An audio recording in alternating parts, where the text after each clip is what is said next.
It's been less than a month, and this encampment outside of Regina City Hall continues to grow. A few weeks ago, there was just a tent and a gazebo set up to provide food and water to those who needed it. Now, there are dozens of tents serving as a home for people of all ages.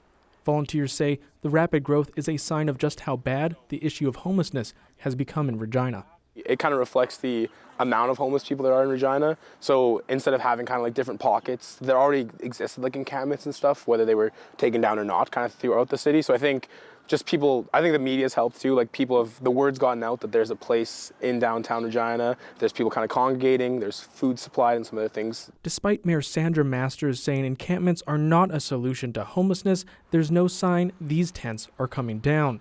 Every day, the city's fire department performs safety checks and counts the tents.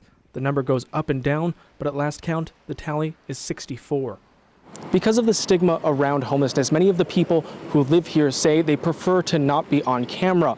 But what many of the people who call this place home also say is that they prefer to live here because of the necessities they receive, things like food and water. I'm also told that it's safer here because it's a central, open location, and they're also surrounded by people and not isolated. This encampment may not be pretty, but those who live here say it is their reality.